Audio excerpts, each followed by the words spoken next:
Sanghyang, heavenly spirits, come down, the women implore.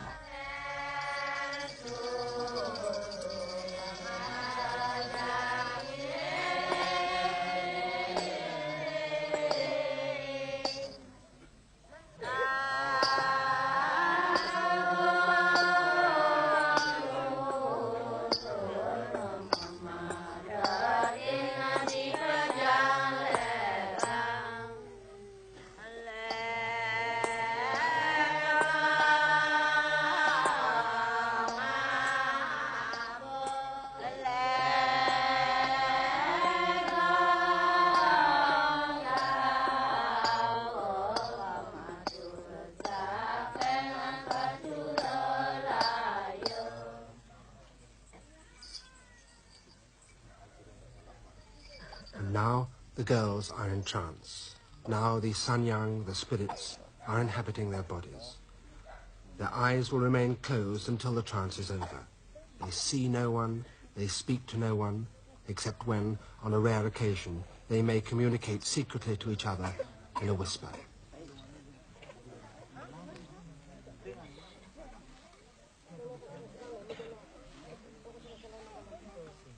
More offerings must be made.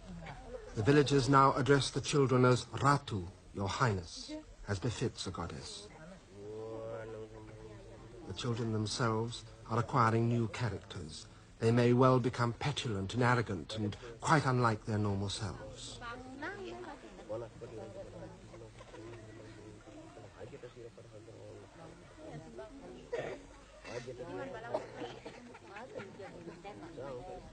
This ritual of the Sanghyang Deling, the puppet spirits, sanctifies the village. In times of pestilence, when disease threatens, the children may be called upon to perform every night for weeks.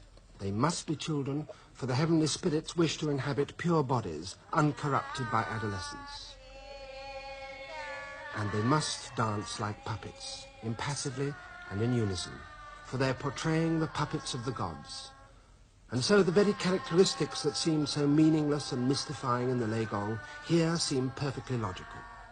What more likely, then, that this is the origin of the Legong, and that the Javanese princes 400 years ago, anxious to recreate the sophisticated splendor of their court in Balinese exile, took the child trance dancers of the villages and used them to recreate a pantomime of their court legends. But the Sanghyang Deling dancers, though they may now have been excelled in technique and sophistication by the Legong dancers of the lowlands, can, in their trance, perform feats which no Legong dancer can emulate.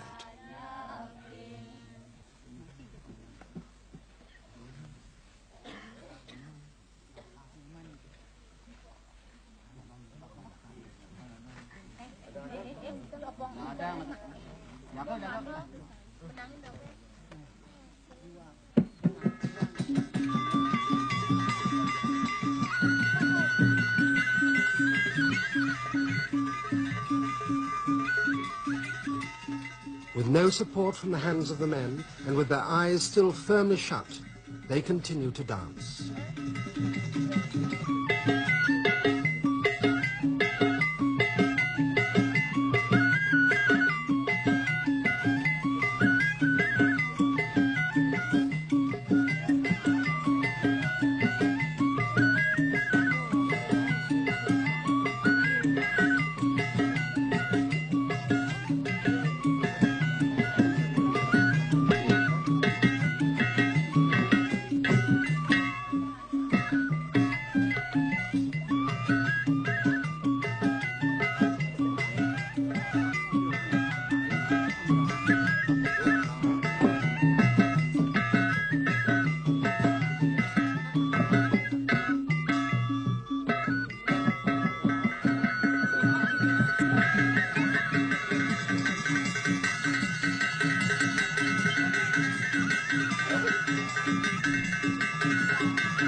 Now the women chant.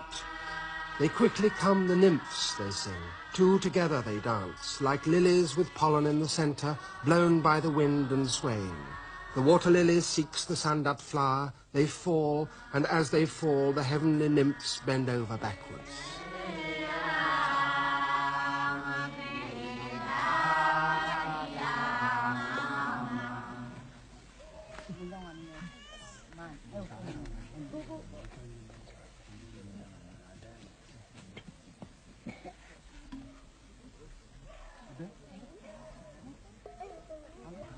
Before the gods release the children from their trance, they must perform one more act. They must walk barefooted through the embers of a fire made from coconut husks.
The main ceremony is over, but the goddesses have not yet departed. The children are still in the grip of trance.